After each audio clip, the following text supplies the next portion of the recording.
Parties. The New Hampshire debates continues. Once again from the campus of St. Anselm College in Manchester, New Hampshire, Charles Gibson. And I am joined for the last half of this debate, as I was for the Republican debate, by the political director of our station here in Manchester, New Hampshire, Scott Spratling. And I appreciate all of you again being with us. It's good to have the four leading Democratic candidates with us. Just to reintroduce them: Senator John Edwards, former Senator John Edwards, Senator Barack Obama, Governor Bill Richardson, Senator Hillary Clinton. Scott? Senator, I'd like to start with you. I was watching the exchange in the first half and saw what looked like a little bit of a double team that's probably going to have a lot of people talking tomorrow morning. Yeah, and yeah, I did notice. And I'd like to ask you this. The University of New Hampshire Survey Center has been consistently trying to probe the minds of New Hampshire voters and get a sense of what they think about all of you.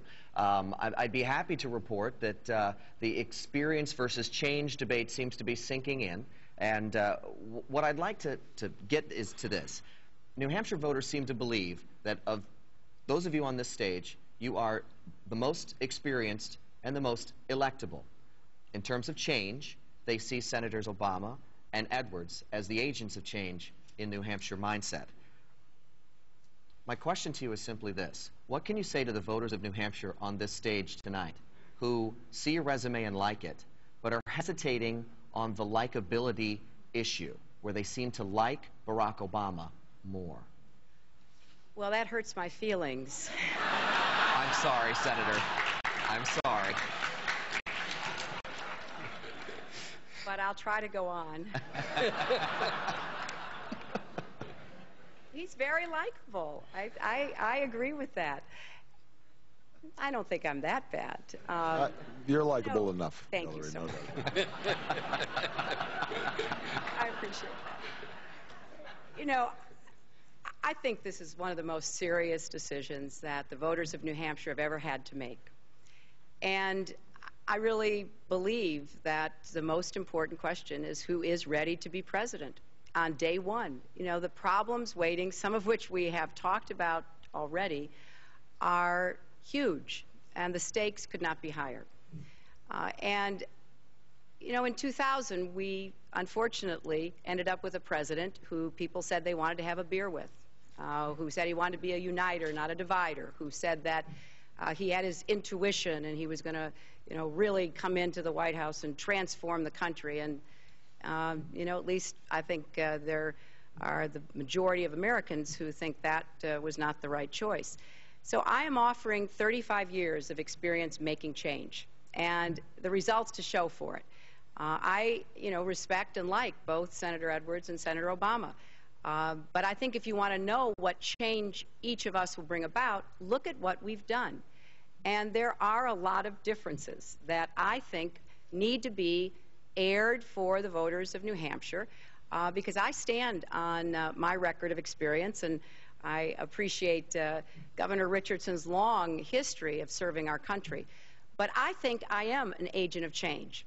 I embody change. I think having the first woman president is a huge change with consequences across our country and the world, and that on the specific issues that I have worked on for a lifetime and the plans I have put forth, I believe I am more prepared and ready to actually deliver change. And I think that ultimately is what Americans want to know and believe. Senator, thank you.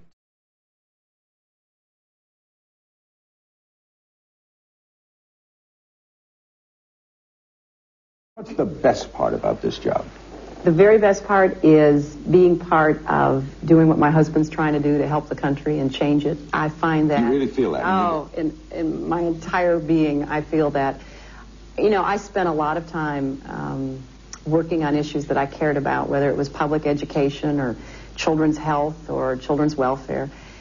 And I just never understood why we as a country just couldn't get it together and solve some of these problems, because we were letting violence consume our kids. We were letting all kinds of things bad happen. And now I begin to see people starting to work together. And, of course, I think my husband's had a lot to do with that, kind of telling people, you know, take responsibility, be hopeful, but be practical, and let's move forward. And so I'm thrilled by that. So activism is a part of you? Yes, it is.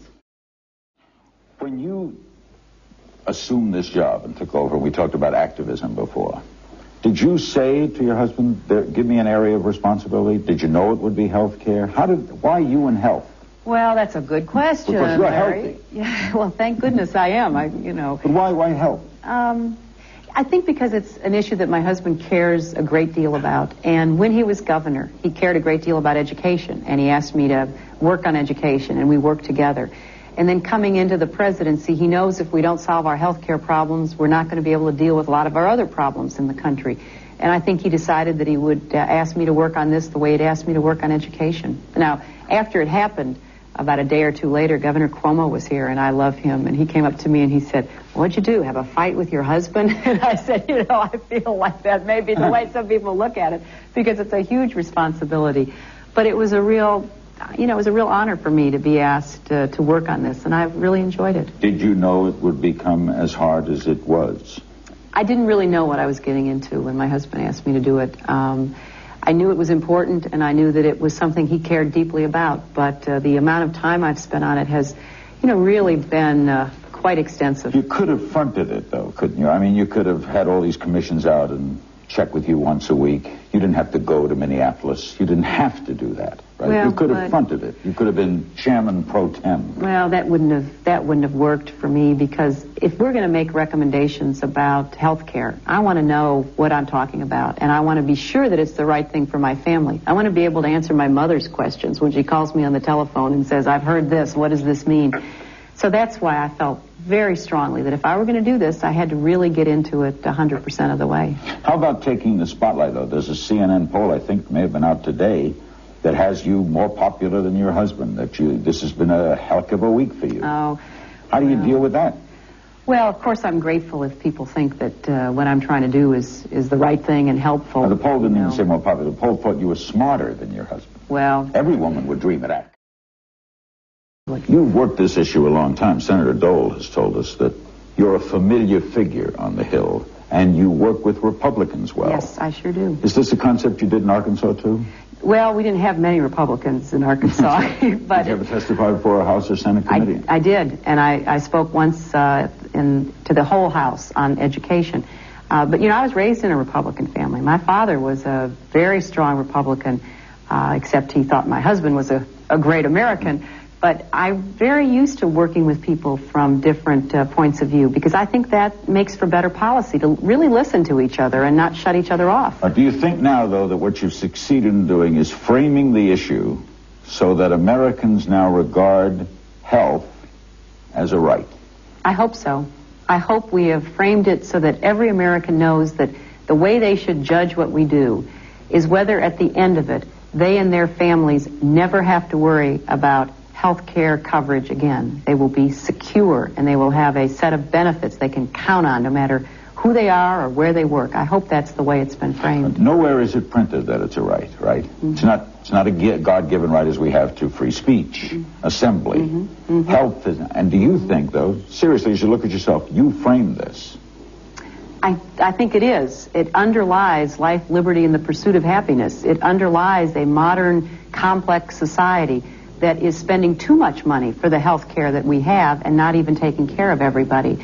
So although it may not be listed anywhere as a right, it is a right, because without it, everything else this country stands for and wants to do for itself, and what every individual wants to do to be responsible, is not possible.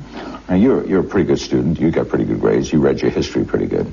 It's been going on a long time. Harry Truman in 1948 introduced national health insurance, was called a socialist. It never came. Ted Kennedy's had proposals. Republicans have had proposals. Why now? Because I think now most people understand that it's an issue that affects them, not somebody else. When you have as many people as we do who are insured, losing their insurance every month, more than 2 million, and maybe they only lose it for a week, but maybe they lose it for a year, then it's not a problem that happens out there somewhere. It's a problem that happens in every home. Every American knows somebody who has been shut out of the insurance market, been denied coverage because of a pre-existing condition, been unable to move jobs because to move means they lose insurance, been laid off and lost insurance when they thought they'd be employed forever. You can go down the list. So now it's a problem whose time for a solution has finally come. Who will be able to withstand the Republican attack machine to get elected in the first place, to go into the White House? So all I can tell you is that I have tried to set forth what will be the decisions a president has to make, not a candidate. And I will begin. How can we choose the candidate best ready to win? Because, you know, I don't think the Republicans are going to wake up after we nominate our candidate and say, you know, we have messed up this country so much. We ought to be ashamed of ourselves. Now, that's what they should say, but I somehow don't think that's what they will say. I think instead they'll say, okay, pull the playbook down off the shelf. We know how to do this. And one thing you know about me is that after 16 years of taking all their incoming fire, I am still here, much to their dismay.